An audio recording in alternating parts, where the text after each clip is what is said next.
GIRLSCAMP, it's Girls Camp. Hello, and welcome to the Girls Camp podcast. It is your host, Haley Rawl, and here at Girls Camp, I haven't done an in a nutshell introduction in a while, but here at Girls Camp, we talk about the post-Mormon experience, the post-religious experience more generally, deconstructing religion, rediscovering spirituality beyond religion, and of course, all of the craziness and quirkiness that happened to us inside the Mormon religion that we are seeing in the world today, just digging into all things Mormonism, post-Mormonism, and post-religion. So if you are new here, welcome. You are warmly welcome. We're so glad you're here. And this is going to be a good episode to start out on because we are doing a juicy, uncensored, unfiltered Q&A. I woke up this morning and I usually do a Sunday check-in on Instagram, which is kind of a catch-all Q&A, but also confessions and how you're feeling and if you need any advice, that sort of thing. And I do that on my Instagram stories. But today I woke up and I thought, I want to do sort of a Sunday check-in, but this will be more of a Wednesday check-in when this goes live and podcast about it. And I think it's because I'm in the mood to overshare. And that might actually be why I started a podcast in the first place, is because I really love oversharing. And today I'm in the mood. So I figured, why not do an anonymous Q&A, get into some of the more taboo, maybe juicier topics. And that's what we're going to do because you always show up with the questions. We have some really good ones. There's a lot about sex, of course, as often tends to be the case when we do these Q&As, which maybe we'll talk about. So fair warning on that, nothing graphic, but there is some sex talk. We're going to be talking about deconstruction advice, and there are a few stories, people going through some interesting things, I'll say, that they want my take on. So I am gladly going to share my opinion. I was just telling Bentley, because Bentley always sets up my, the camera and helps me set up the microphone and stuff. And I was saying, this is quite literally my dream come true, to be able to sit at a microphone and share my opinions. I love nothing more. I'm not sure how I got here, but I am very grateful because I love to talk. I love to share opinions. And I'm excited to do that today. Let's do a quick catch up because the last two episodes I had a guest on. The Ty French episode where we did confessions was so much fun, so funny, got such a good response. Ty is just so hilarious. And then I had the episode with JC where we dug into infertility and all the ways that that informs and overlaps with faith. That was a particularly important episode for me. There's a lot about infertility that I haven't really delved into, and to be able to do that with JC, someone I admire so much, who is so thoughtful and articulate, it just felt really nice to get that out there. And I know it resonated with a lot of people even beyond the infertility experience. So thank you for listening to that. Thank you for reaching out. The solidarity is always so healing. Last time I did a solo episode, I talked a little bit about how Bentley and I just got to LA because we spent the month of February with our girls in LA. And now we are back from LA. I am in my own home. I'm on my own couch, which is really lovely. It's been very nice to be back in our own space. We got back only a couple days ago, and I have so many thoughts and feelings about the LA thing. I've been reflecting a lot on Utah as the place that I live and that I'm from, and how much your surroundings affect you, all of that. I know the Utah thing, which is of course connected with Mormonism, but is also kind of a separate thing, is something that a lot of people also wrestle with. I know there are people who live elsewhere and are considering coming back to Utah because family is here, jobs are here. I know people in Utah who are wondering about moving out of Utah, and a lot of Mormons have some sort of Utah touch point. And I'm from Utah. I've spent most of my life here. And Bentley and I are considering pretty lightly. It wouldn't be for a while, but the reason we went out to LA was to kind of give it a little test run, see what it was like to live there, see how it felt. And going out there, I'm so glad we did it. I really, really loved our time there. But I almost feel like I feel more torn on if I want to move there or not a year from now or a couple years from now, because we loved it so much, but we also became more aware than if you're just traveling there of the inconveniences and the expenses and kind of the harder things like being away from our family and so much of our support group and our people here in Utah. But we also really did love it. The weather was phenomenal. Bentley and I both are struggling more and more as we get older with the Utah winters, and, in February, being able to go on walks and go to the park. That was so nice for us and for the girls. There were so many really cool things about it. I think one of the things that really struck me that I think I maybe underestimated was being in a place like LA, which maybe LA is uniquely this way. I'm sure there's other cities that compare in some ways. But Bentley and I both are in, generally speaking, the entertainment industry. Me with the podcast, Bentley with cinematography, and we have really big hopes and dreams. And being in Los Angeles, where there are so many people in that same industry who are really working hard with these goals and dreams in sort of the same realm as us, felt really cool and really invigorating and really refreshing. I didn't realize how much it would feel that way and how much just being around different types of people is really good for you. I mean, I knew that before, but I just think sometimes I underestimate how much harder that is to come by here in Utah. And, out there, I'd go to the park and meet someone from Germany and talk to a mom who's a producer and just got back from, Dubai doing a job. There was just a lot of experiences and touch points with people from different places that I really enjoyed. And I think I really value that. The Utah thing is so interesting. There's so much I could say about it. I feel a lot of defensiveness around Utah because I'm from here and because I live here and because I think Utah is such a lovely place in so many ways. It is hard to deny the impact of Mormonism on Utah culture. I mean, no one's denying that. It's there. And I always say, I think Utah is the best place and the worst place to be as a post-Mormon. The best place because there are so many people here that get you and get your experience because there are so many post-Mormons here. There's more community around post-Mormonism to tap into, and just because of all the things about Utah that are so great.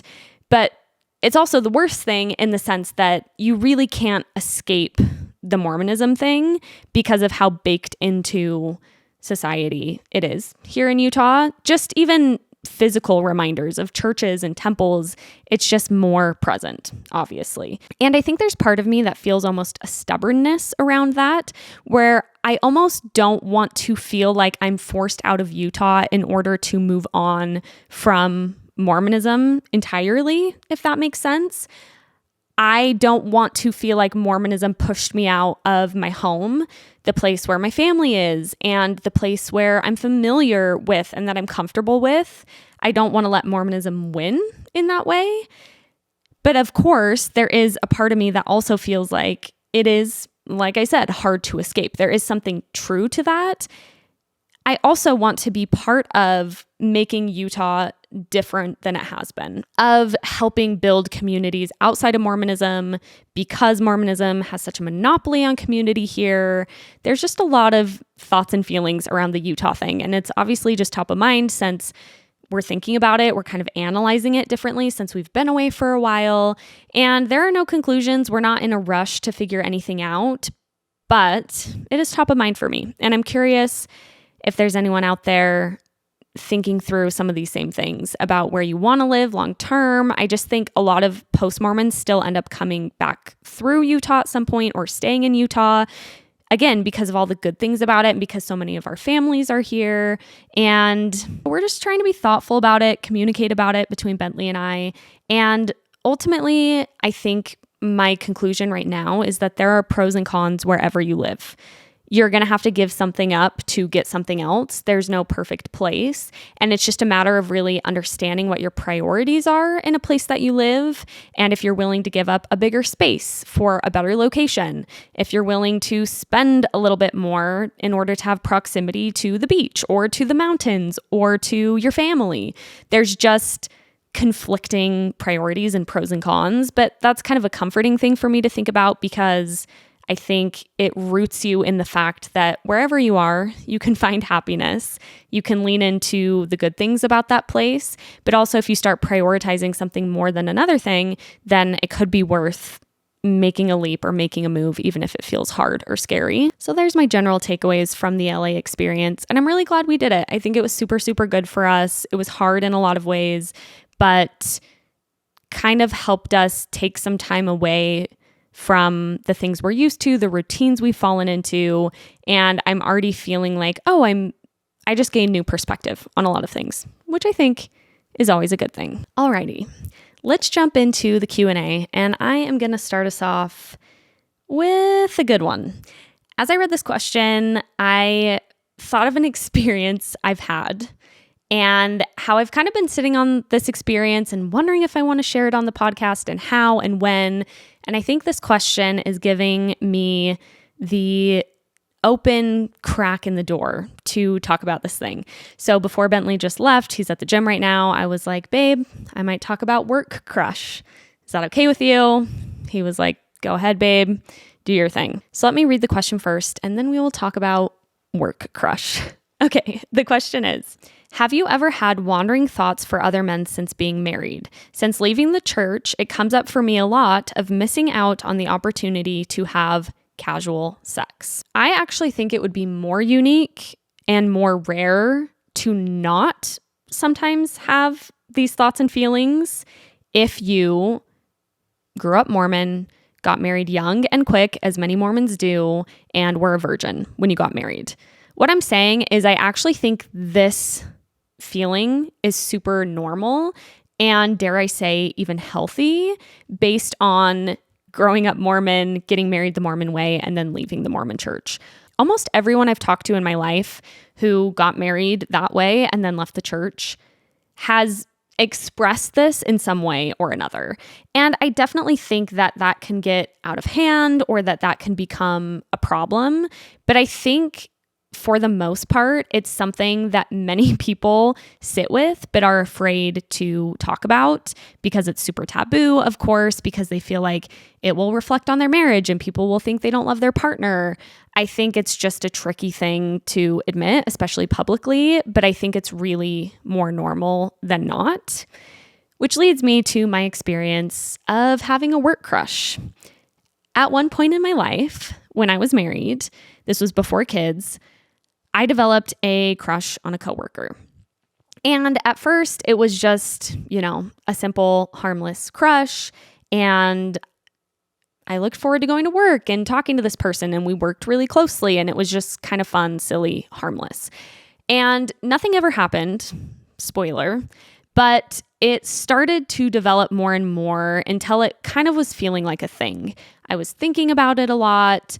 I was talking to this person a lot at work, and it just felt more and more like a thing. I don't know how else to describe it. I think it's difficult to delineate a simple, harmless crush that kind of comes and goes versus a crush that feels like a thing.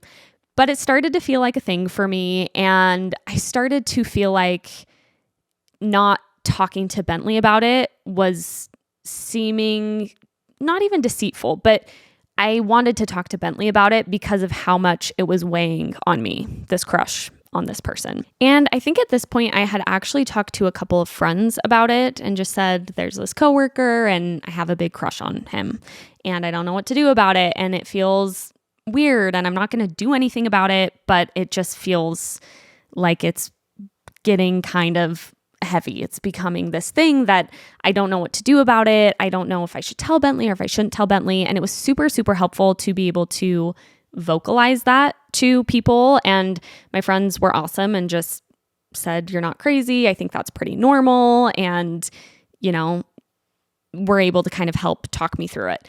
But one night I was in bed. I was feeling so nervous and so afraid to tell this to Bentley, even though nothing had happened. But I said, I have something to talk to you about. I feel like I have a crush on this person that I'm working with, and it just is feeling like a thing. I hate that I'm using the phrase feeling like a thing as frequently as I am in this story, but I'm struggling to articulate it in any other way. I tell Bentley this, and Bentley, being the absolute grounded sweetheart that he is, was so calm, not defensive, he could have just reacted in such a different way, but he essentially thanked me for telling him and said, let's talk about it. You are feeling like this is starting to kind of be a big deal. Are you wanting to act on it? Is this affecting how you feel about me and our marriage? What's really going on? And being able to tell Bentley, number one, diffused the crush pretty immediately. The crush still lingered, but I think just the act of telling Bentley really helped bring it into the light where I could actually look at what was going on, and it lost the forbiddenness that can be very sexy around a crush like that. And it was now on the table, and Bentley and I could talk about it. And because I feel so safe with Bentley, as I was talking about it with him, we talked through it, and I realized that, yes, there was obviously a crush going on, but there was also a lot of things going on with me personally that were kind of manifesting through the intensity around this crush.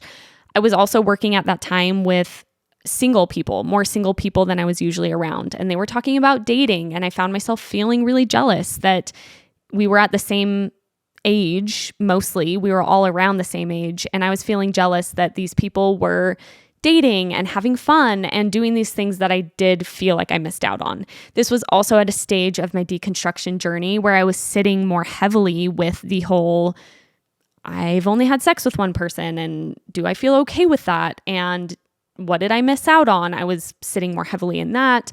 And there was just a lot of things coming up that were surrounding these emotions around a crush. So I was able to work through that with Bentley, and after having talked to him, it wasn't even boundaries, but Bentley essentially said, hey, I just want you to be careful. And he said, I trust you. I would just be careful. Be careful about what situations you find yourself in at work. Just be thoughtful and be careful. And then he just trusted me to do so, which I'm also so appreciative of. I think all the time, if the roles were reversed, especially at that stage in our marriage, how I would have reacted. And I think it would have been much different. And I think I might have gone kind of crazy and been really, really not even upset, but I think I would have just gotten obsessive about who is this person and how often are you seeing them? And it would have just been hard for me to be as grounded as Bentley was about it and to not make it about him. I think that was such a big piece of it, is he didn't make it personal. Well, what am I not doing, or am I not good enough? He really helped me look at what it was saying about me, because it was a me thing. It wasn't necessarily about our marriage. And that is something I'm so grateful for. And I just don't think I could have done, and maybe still would struggle to do. But after that conversation, I was able to kind of take a step back and to just be better at not letting myself go as far down those rabbit holes in my brain, and just not maybe even take it so seriously. When you are in a situation like that, and maybe this is completely unrelatable to everybody listening, and they're like, well, I've never had a fucking work crush. I don't know.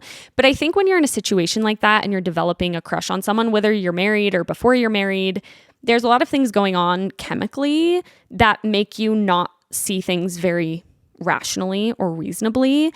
And being able to talk about it kind of helped put me in a space where I was able to see things more reasonably and realize there's something chemical going on when I'm around this person. And sure, we get along. Maybe if I wasn't married, I would want to go on a date with this person or whatever. But I am married. I'm very happy with my partner. And this is the life that I've chosen and that I want to live. And I was able to kind of bring myself back, ground myself into what I actually wanted. And as I did that, the crush kind of just fizzled. And I think those types of crushes, I also think, fizzle over time anyway. There's something really exciting in the beginning. And then in my mind, it's just naturally going to fade a bit. But I learned so much from that experience. I learned so much about Bentley and how grateful I am for him. I learned so much about myself and what I actually want out of life and what I'm actually looking for. And the reason I'm talking about it now, because it does feel, I wouldn't even say embarrassing. I'm not embarrassed of it, but it's definitely taboo probably to admit that you had a work crush as a married person. I would venture to think that this happens. And again, especially as I said before, as people who are in the same situation, who got married young and didn't get to have casual recreational sex, we wonder about that. We're human beings. It's okay that we wonder about that, in my opinion. I think a couple of things. I do think that it can get out of hand. I wouldn't demonize yourself for wondering about that. I know people have dreams about their exes or dreams about a classmate. That's going to happen. That's okay. Our Mormon brains want us to think that we are cheating liars if anything like that happens, even if we didn't act on something. That's going to happen anyway, regardless of the Mormonism of it all. And I do think it's heightened and magnified by the Mormonism of it all. So number one, I would say, I think it's fine if feelings come and feelings go. And I actually think that fixating on them and really moralizing them can oftentimes make them stick more and become more of an issue than just a fleeting thought or a random dream. But if it does feel serious, like in my case, if it starts to feel like something, that could be worth exploring. Maybe you don't feel safe exploring that with your partner or telling them that in a way that you feel comfortable with. Maybe you could talk to a therapist or a friend. And I think outletting it is also really, really helpful because it's attention. It can feel overwhelming, and being able to talk to people about that and maybe relate to people on that, I think can be also a really useful way.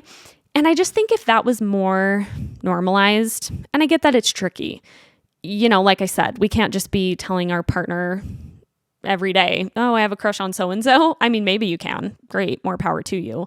I wouldn't really want to be in a relationship like that. But I think if there was more openness around those, in my mind, inevitable thoughts and feelings, there would be a lot less cheating because we could be more honest and diffuse things through honesty and communication before it got to a point of cheating. That's my armchair expert opinion on cheating too, is I think a lot of times cheating is a result of not feeling like you can honestly communicate to your partner and tell your partner, hey, I'm feeling this way towards someone and it's kind of freaking me out, or I'm missing this thing with you and I'm seeking this elsewhere. And then you can communicate and maybe come to a conclusion that you're not meant to be together, and then you can go pursue whatever you want. But that's what I hate so much about cheating, is that I think it demonstrates a lack of ability to communicate. Not everybody's in a partnership where that feels safe and on the table. And it's incredibly complicated. But I just want you to know you're not alone.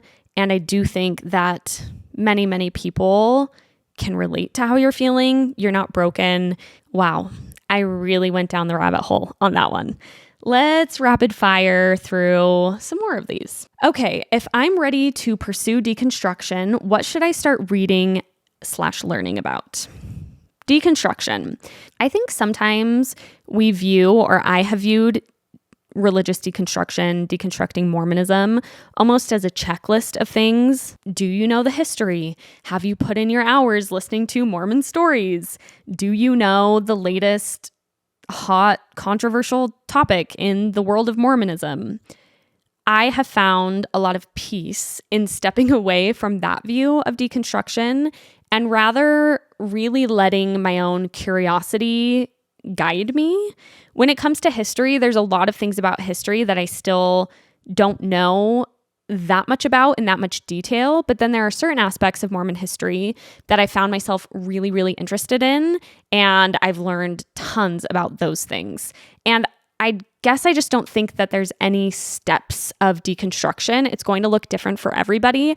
And for some people, deconstruction is realizing they want to leaving, and then working on themselves and unpacking, how religion shaped them. But it isn't even about history or about reading Rough Stone Rolling, what have you. I will say, and I always say, I think a wonderful place to start around this is the CES letter or Letter for My Wife. I'll link those in the show notes. Those actually might be interesting for any Never Mormon listeners too, because they are exposing, I guess, the problematic elements of church history and a lot of the truth claims, but they're also teaching you some of those truth claims. Anyway, I always recommend starting there, see what piques your interest, and then follow those rabbit holes if you want, but you don't have to if you don't want to. Also, congrats. I think it's exciting to be at that place. I remember when I finally opened myself up to just whatever information was out there. I was no longer limiting where my deconstruction would lead me, and I think it can be a really exciting place. It definitely can be hard and triggering and probably will be, but I found it really freeing to be at the stage that you just described. Okay, next question. My husband and I want to leave the church, but we are so scared of our family's reaction, especially my family's. You aren't even allowed to have questions about the church in my family, and if we leave, my mom will never talk to me again. Any advice? Woof. I'm so sorry. I need to tell you all something, which is that sometimes doing this podcast, I wonder if this is even necessary. By that, I mean, sometimes I think, you know what? A lot of people have left. I think we've left. I think we're figuring it out. I think it's okay. Am I beating a dead horse is sometimes how I feel. Not very frequently, but sometimes I'll feel that way. And questions like this really remind me and ground me in the purpose of doing girls' camp, because there is so much at stake for so many people. For so many people who feel so misaligned in Mormonism, who feel like they're pretending, who feel like they are hiding and burying their true selves and want to leave the church, feel like that is the best thing for them to do. They are facing this insane dilemma of, do I do what feels right by me in leaving the Mormon church? But in doing that, I will lose the relationship I have with my mother, with my parents, with my family. That is so heavy and so serious and such a big deal. And because that wasn't my journey, even though I had, a little bit of that, I sometimes forget how much is at stake for people. And I just want to extend, first of all, my greatest sympathies that you're in this situation.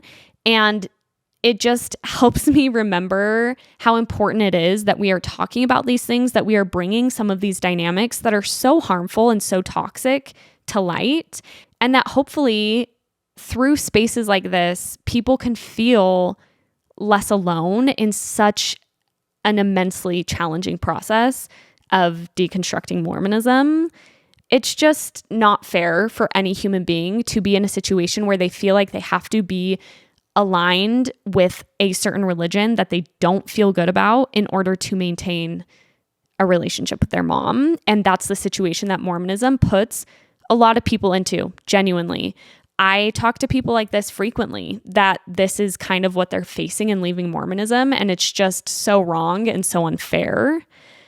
What always comes to mind for me around this, by way of advice, is something that my friend told me. I believe she heard it through her therapist, and she passed this along to me when I was going through something not similar, because I knew I would maintain relationships, but I thought the relationships would change with my family.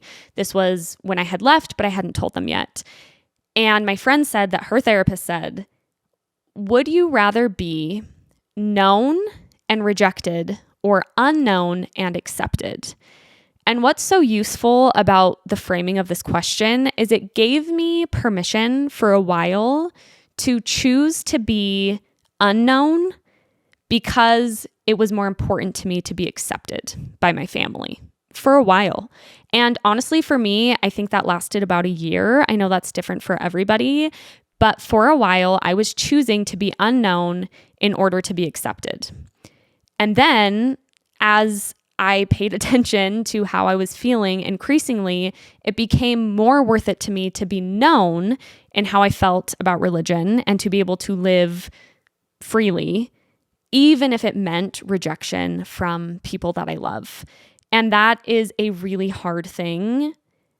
But that question, again, I hope just gives permission to be unknown and accepted for however long you need, but also to pay attention to when you start to feel ready to be rejected because you'd rather be known than be accepted, essentially. And I think that applies beyond family too. I feel that way even sometimes when I'm posting something online and it feels like it might be particularly controversial or people might not like it. And I just think, no, it feels worth it to me to be known on this thing, to speak about this thing authentically. It feels more worth it to do that than it does to feel accepted.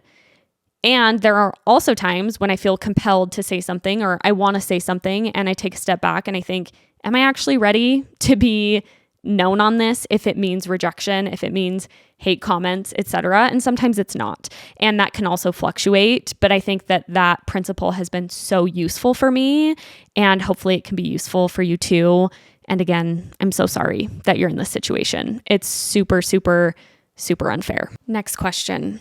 Am I being an oversensitive child that no one I engage with on Instagram ever messages me back? Truly, I know it's a parasocial relationship game, but it does hurt when content creators need us to engage with their materials to be successful, but none of them ever engage back because that means I'm the problem, right? This is a great question. And I'm going to talk about some of my thoughts on social media more broadly because I think about social media a lot. A big part of being a podcaster is also doing the content creator route as well, doing TikTok, doing Instagram. It's kind of the name of the game. You've got to do it. If you don't like it, it's a necessary evil. If you do like it, great. I always find myself somewhere in between. But I think this is a super valid question. I would not feel like an oversensitive child. I want to validate you in that. I think when you follow a content creator and you engage with them and you support them and you feel like they don't reciprocate or they don't care about you, that's a hard, weird feeling. And parasocial relationships are just hard and kind of strange and complicated. And I'll speak to being on the side of it as a content creator and just say that on a very logistical level, it would not be reasonable to engage with every DM, to engage with every comment. You wouldn't be able to do it. I mean, I'm a small creator. I'm using air quotes every time I say creator. I don't know. I think it's kind of honestly sometimes a little bit of a stupid conversation when people are like, I hate the word influencer and I hate the word content creator. It's all just weird. I get that it's weird, but also it is what it is, right? I don't know. Anyway, what was I saying? Oh, I'm a small content creator with air quotes, and it would not be feasible for me to DM everybody back. It wouldn't. I really enjoy DMing people and I enjoy getting to know people through Instagram. I enjoy the conversation. I learn a lot in my DMs and it's just helpful and fulfilling to me to have conversations with people through the DMs or the messages or whatever. But it really truly wouldn't be feasible even on the scale that I'm at, which is relatively small, I would say. And the only reason I say that is just because it really truly isn't personal. And obviously this person who wrote in understands that, but it's not personal. When I go to my DMs and, have some time and space to answer them, I just click on some and read them and answer. I'm never scrolling to find certain people to respond to or not to respond to. It really isn't personal. I think it's just the name of the game in so many ways. But again, that said, it doesn't invalidate feeling strange, particularly on the other side of it, where you feel like you're supporting these people, these people in a way, and they don't seem to be giving that back. In my opinion, my theory about the future of social media, I've been thinking about this a lot, is I think that content creation influencing will get increasingly niche, sort of in the way that TV shows have. It used to be that there was cable and everyone was watching sort of the same TV shows. And then I think with the internet and with influencers, it's never been that way, but I do think there have been these huge influencers, Charlie D'Amelio, Alex Earl, where a lot of people know these influencers. If you're on TikTok, you know them. If you're on Instagram, there's certain people you know. In certain spheres, there's certain influencers. If you talk to someone in Utah, they're probably going to know a handful of influencers that you know. I think that things will become more and more niche where there are more smaller, more niche content creators and less big general influencers and content creators, because I think people are starting to care a lot more about niche content and to care a lot less about people who have that mass audience because of what this person is saying. Because in a more niche setting, there is more access to the creator, there's more of a conversation, there's more participation, and it doesn't feel as much like you're a fan of somebody and you're just watching them from afar. It actually feels like more of an online community. And just because I think people are becoming more interested in the things that interest them, that relate to them. So instead of following a content creator that just does makeup, for example, a general beauty content creator, you might start following a content creator that does quick makeup for the working mom or working woman who only has 10 minutes a day, or you're following someone who does makeup specifically for acne-prone skin, and then you become more invested in them because their audience is smaller and just because they're more catered to what you're looking for. I don't know. You never know with social media. I always get TikToks where people are speculating about the future of TikTok and what the algorithms are saying about where things are going. And quite frankly, I find it deeply fascinating. I know social media is a Black Mirror hellscape. I get it. I also think that social media is what it is. It's the world that we live in. And I think learning social media and being able to play into what social media has to offer, using it as a means of reaching communities, of connecting with people, can be super, super powerful. And I like thinking about it and talking about it. And I think, like I said, super valid question, super valid feelings. I also, reading this question, I've been thinking a lot about starting a Facebook group. And I also feel like hopefully in the next few months, I will start a Patreon, mainly because I want to be able to have more touch points with people who are listening to the podcast. And it feels like with Instagram and TikTok, that's a little harder. And I really love Patreon and Facebook groups because it feels like there's better ways to access each other in real life and connect. Not in real life, still online, but in a closer online community. So stay tuned for that. Next question. I'm chatty today. I find myself getting more annoyed with progressive Mormons versus regular true believing Mormons. It's like they see the problems related to or caused by the church and don't think those problems are reason enough to leave. Do whatever you want, I guess, but don't say you support your queer friends and family and pay tithing to an institution that's harming them. I tend to agree on the progressive Mormon thing. However, I also think a lot about how progressive Mormonism is a really safe stepping stone for people on their way out of the church. That if there was no progressive Mormon space, I think a lot of people would have a harder time leaving because you can become a progressive Mormon and then leave. And for that reason, I think progressive Mormonism is useful.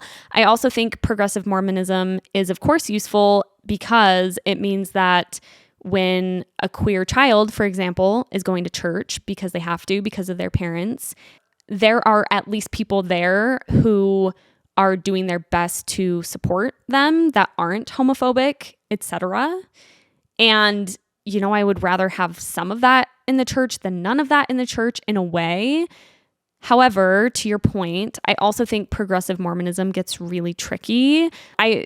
It's not like all progressive Mormons are the same, but I do think there starts to be a little bit of a have your cake and eat it too. Be able to say, I'm an ally in all these things while also supporting with your money and your time an institution that excludes LGBTQ people. I'm going to put a pin in this one because Tanner and I, one of my best friends, Tanner, I interviewed him in LA. He lives in LA. He is queer and has suffered immensely in his queerness from the Mormon church. And we talk about this topic, I would say, pretty in depth and with no holds barred. And because he is a queer individual, I think he can speak to it in a better way than I can too.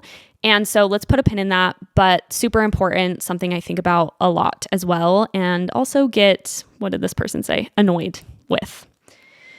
Next question. How do you get over the need to know everything and have an answer to every question? I feel like I'm stuck in a perpetual existential crisis ever since leaving the church. I think personally, in my experience, you do get over it. I also think the existential crisis is totally normal. For me, it's also kind of come and gone. Like I'll go into it and out of it. But this need to know what does happen and is this true or is this not true? That for me has faded as my brain has kind of rewired itself to care less about that and care more about, am I living in the present? Do I feel at peace? How can I be a better person? I've just stopped caring as much about that because I think that that was a care that Mormonism implanted in my brain. So, very short answer, I would just say, I think it does take time. And there's light at the end of the tunnel where you are not constantly worrying about those types of things. Next question. Why do so many Mormon influencers from Utah not wear garments? Is this just the Mormon norm? I truly don't care that they don't wear them, but what does it mean in the Mormon culture when they don't? Are they looked down upon? They seem like good Mormons who don't consume alcohol or coffee and go to church, but they just don't wear their garments. Alyssa Grenfell on TikTok just did a video on this. That was super good. So you should go look her up. She's super, super good at explaining Mormonism and all these really interesting facets of Mormonism. I will say, first of all, just straight answering the question without any emotion or opinion, you can not wear your garments as a Mormon and still have full access to Mormonism. You are asked in the Temple Recommend interview, do you wear your garments as instructed? I think is how they pose the question. And you can say yes or no. So if you said no to that question, you would then not be able to attend the temple. That is when, your standing as a Mormon would kind of come into question. But if you say yes, regardless of if you do or not, or if you've interpreted those instructions about how to wear the garment differently, you are going to be fine. No one's actively policing, watching, hey, I saw you not wearing your garments at this event, and then calling you out on it. I mean, I'm sure that happens. I'm sure that happens a lot, actually. But what I'm saying is it's kind of up to the individual if they want to say yes, they are, or no, they are not, to wearing their garments as instructed. The as instructed part is that you should wear your garments day and night, except for when you're swimming, playing sports, or having sex. So are they wearing them as instructed? One could argue that the answer is quite obviously no. But, I'm sure many people would say they're wearing the garments the way that it feels good to them. And you can't argue with that. You can say the way that feels good to them is not necessarily the way that they have been instructed to wear them. Now for my thoughts and feelings and opinions. I find myself feeling a little bit annoyed by it sometimes when I see influencers who are talking about being Mormon, who are actively leaning into the Mormon thing, and then are sort of picking and choosing when they wear their garments. I try and check myself on that annoyance because it doesn't affect me. I don't need to worry about when or when not they are wearing their garments. It's an important thing to check myself on. I think my annoyance comes from a place of feeling like, how are you saying you're a Mormon? How are you promoting Mormonism when you're not doing one of the very basic core things that Mormons are supposed to do, which is wear your garments? It feels a little frustrating when people are being Mormon influencers, but not actually doing all the Mormon things. But again, that's completely their prerogative. I think the annoyance says more about me, and I think the annoyance is lessening. Really, truly, mostly I feel like you do you. It's none of my business. It should be none of anybody's business, including the churches, what underwear you wear. I do think the influencer of it all, the influencer piece of it, is interesting just because I do think this is just by observation. I have no qualitative data here. Anecdotally, it does seem like influencers are more prone to wear their garments less than your average run-of-the-mill Mormon. So to answer the second part of this question, do most Mormons wear their garments day and night as instructed all the time? I think, at least when I was attending 5 years ago, yes, you wore your garments. And I mean, you exercise in the morning and keep your exercise clothes on longer because you don't want to get back into your garments. Sometimes you don't sleep in your garments because you don't put them back on, or, it's not like everybody is so strict on it. But I do think Mormons generally are mostly just wearing their garments that way. I think it's getting less so that way as people are becoming a little more lax and a little bit more flexible, but the stance of the church is the same. And I do think influencers seem to wear them less. And I think there's a lot of reasons for that. I think a lot of times influencers lean into fashion, and fashion is difficult with wearing garments. They're going to events where they're dressed up, and it's much harder to find those types of outfits that are garment appropriate, that work with garments. And so those are maybe some logistical reasons that influencers are wearing them less than non-influencer Mormons are, but it's definitely a very interesting thing. Okay, I want to hear your take on an idea that I have in response to a question I get from my Mormon family. Well, then what about all the times you claim you felt the Spirit? My idea is that if we really do have a higher power watching over us, why wouldn't they reward us for using our futile human attempts to reach them and be closer with them? We don't know what happens after this life. So if there is someone or something watching out for us, how could it not be proud that we are trying our best to seek it?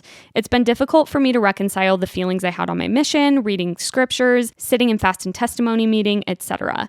But the idea that Mother Nature, a higher power, or the universe's energy is seeking what seeks it, i.e. us, has been so profound to me and helped me reconcile the, quote, warm fuzzy feeling of the, quote, Spirit. Is this something you've ever thought about? What's your reconciliation for this question? Yes. Ooh, I could talk about this forever. This is a super fascinating part of deconstruction, is reconciling all of the times you felt the Spirit and you really thought it was the Spirit testifying to you that the church was true. And I have so many experiences like that. I've talked to a lot of people that never really felt like they felt, quote, the Spirit in the church. I think I did all the time. I have a lot of quite profound spiritual experiences that at the time I interpreted as evidence, because I was told that it was, that the church is true. I love your theory. I completely agree. I think about this a lot with priesthood blessings, where someone's super sick, they get a priesthood blessing, and then they get better. I think that can be coincidence. That can just be good timing. I also think that there might be something energetically about a priesthood blessing, which is essentially someone really on your behalf advocating to the universe, to the energies, to your point, that you get better and that they have a belief that it will work and that you have a belief that it will work. It's a little bit like the placebo effect, but there's something, I think, a little bit more whimsical maybe or magical about it, where if people come together for a blessing or fasting for something to happen, I don't think it always works, but I do think that there's something energetic about reaching beyond ourselves for something, whether that's through a Mormon modality or any other modality, that there is some sort of power in it. So I think that's a really interesting explanation to explore, and I'm so glad that that feels helpful to you. The other thing here, I learned about this concept called collective effervescence, and this is something that happens mainly in group settings when people are singing together or at a sermon and they're all listening to something that they all believe in. There's a psychological phenomenon where you feel a certain way. You feel a peace and a happiness because of what's called collective effervescence. It happens at concerts and things like that. And I think a lot of my spiritual experiences were that psychological phenomenon. I also think sometimes that my spiritual experiences were doing the right thing, or what I thought was the right thing. And because I thought I was doing the right thing that I needed to do to feel God's love or the Spirit, then I felt it. And not that I was even tricking myself, but more so that I was feeling good, that I was doing what I thought I should do. And that felt good to me sometimes. So I think there's tons of ways that you can reconcile that. And I know that it is a really weird thing to sit with, but I think there are all sorts of explanations and even psychological, documented phenomenons that explain some of those spiritual experiences. Okay, someone wrote in an experience that they're going through and they want to know my thoughts. I'm a recent ex-Mormon young mom, and I have recently started exploring myself sexually, both with my husband and on my own. We have decided that we are okay with each other messaging/sexting other people if we want to. I found a plethora of men to do just that with on Reddit. Married, active Mormon men. He has yet to start doing the same, and I don't know if he will, but he likes that I have been. Slay. It worked out that last night, one of the men, he's a BYU student, LOL, that I'd been messaging was visiting a town close to me, so we planned to meet up and have sex. We did, and it was amazing. I had never had sex with anyone but my husband. He is so happy for me, and I just feel so liberated, in control of my body, and free.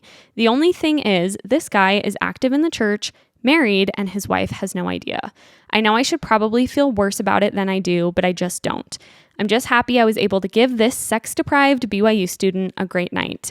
And I genuinely think that he loves his wife and is a good person.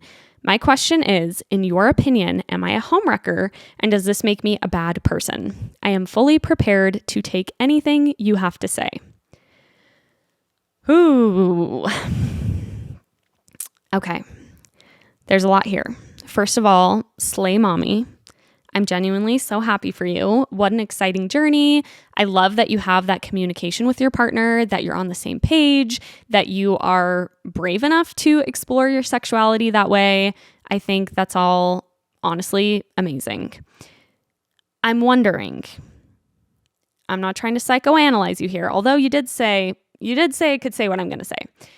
I am wondering why it is active Mormon married men that you are being drawn to sexually explore with.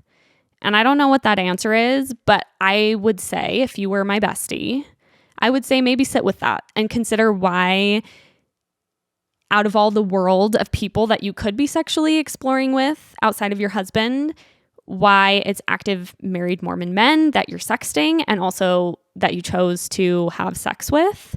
The thing is with non-monogamy, in my opinion, is that there is a very high degree of ethics that need to be considered in order to have a healthy non-monogamous situation. And I think it can absolutely be done. But in my opinion, I think that you should have the consent of everybody involved. And in my opinion, that would also, in this circumstance, involve the wife of the man that you had sex with, the BYU student. It seems like there's an element of excitement and sexiness that comes from having sex with someone who is married. And again, maybe I would explore that a little bit, because although I don't necessarily think it's your responsibility to make sure that a married man is not having sex with someone other than his wife, the whole homewrecker thing actually really bothers me, because that man who had sex with you, he's the one who made a commitment to someone else. And I oftentimes see in the media and in society, the woman gets blamed and called a homewrecker, even though you have, worked it out with your partner. You're on the same page. It's him who's choosing to lie, but do you want to be part of that? And I personally don't think that it would be worth it to be part of something like that, because again, it feels like there's this other person, or there really truly is this other person who has not consented to this non-monogamy. And in the case of the man you had sex with, it's infidelity. Again, it's tricky, right? Because like I said, I don't think it's necessarily your responsibility. That guy is the one making those choices. But in my personal opinion, I would say, why not find ways to explore your sexuality in the ways that you've described, but just do it with people who are in open relationships or who are single, because I'm sure there are plenty of men who you can be exploring that with without that thing. That's just a bummer. And, who's to say where that can lead for that couple? But I personally would just feel like you could do it without that. So I would, if I were you, try and seek that out without that element of things. Okay, now we're talking about sex, so I'm going to do one more question. What are ways you've spiced up your sex life after leaving the church? I've been away from the church for almost 7 years and still feel shame and struggle with feeling sexy. Okay, if there are any sex therapists out there listening, please DM me. Or if you're a therapist and you have sex therapy, whatever experience, DM me. Or if you know someone, DM me. I've been talking to Natasha Helfer. She has such an interesting Mormon story, and things just have not aligned to get her on the podcast, but we need a sex expert, you guys. When I read through these Q&As, I always think we need a sex expert, and I need a sex expert. Us post-Mormons need some sex experts to consult. It is very clear. So hopefully very soon, I'm going to hear from one of you, and we're going to have a great episode where we talk to a sex expert about all of our sex stuff. But I'm going to answer this question quickly, just some things off the top of my head of ways I've spiced up my sex life after leaving the church. Number 1, masturbation. Learning my own self sexually has been so huge for not only knowing the mechanics of my own sexual pleasure, but also for really releasing the shame around sex that also comes up with my partner, Bentley, and for feeling more embodied as a sexual person. Masturbation has been so powerful and beautiful for me. And maybe you're already doing that, but I think that that can be a really great way to destigmatize sexual pleasure, especially for women, and to reclaim sexual pleasure for yourself. Second thing, read some smut. I have delved a bit into smut, which is fiction that often has a lot of sex written into it. I love it. I think it's fun. I know so many women who have gotten really, really into smut, and it has quite literally transformed their sex lives in such cool, powerful ways. That can be a really fun way to connect to yourself in a more erotic way, to think about what you like and what you don't like. And I know a lot of people are hesitant to view pornography, which is totally understandable. I think erotica, smut can be maybe a less scary way to explore yourself sexually alone or with your partner. I also think opening up communication about sex is so huge. As Bentley and I have become more comfortable with each other and comfortable expressing desires and just talking about sex and what we like and what we don't like, that not only improves the sex because now we know, but it also just creates more sexual tension and more sex appeal as we're talking about sex with each other. And it opens up more space towards exploring new things, because in order to explore new things, a lot of times you need to communicate what you want to explore. And that was kind of a barrier for a while, as we both felt shy and nervous. And then there were things we wanted to explore, but we didn't know how to get there. And the last thing I'll say is that I am no sex expert myself. I still have so much guilt and shame around sex. I realize different layers of it all the time. And it's so funny. I was talking to a friend about this the other day. Some nights I'm just so determined to transform myself into this completely unashamed, uninhibited sexual person. And then Bentley comes to bed and I'm just shy and demure and like giggly, even though I like made up my mind minutes before to be so crazy and sexy. It's something we're not used to. We've had that bashed out of us literally since the early days of our lives. So it makes a lot of sense that there's going to be a lot of learning and relearning and practicing and exploring. And you are absolutely not alone in that. I am learning myself, and that's why we are paging any sex experts to help us out with this. I did not imagine I would have so much to say about all of these, but I had a lot of fun chatting, and I appreciate you listening to this anonymous Q&A episode, learning a few new things about me, about my work crush, about my sex life. Now you know, but I so appreciate these questions. Anytime I do a Q&A, it is so useful for me in reflecting on different things and thinking about things in different ways. And I'm always just kind of blown away by how thoughtful and intelligent these questions are and how fun it is to engage with each other in this way and just to talk about these things. I really love it. I love what I do, if I haven't said that enough this episode. And I love that you're listening. Thank you for being here.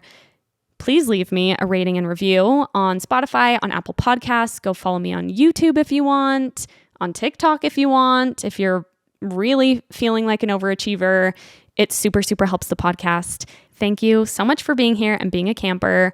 I'll see you next week. Bye. She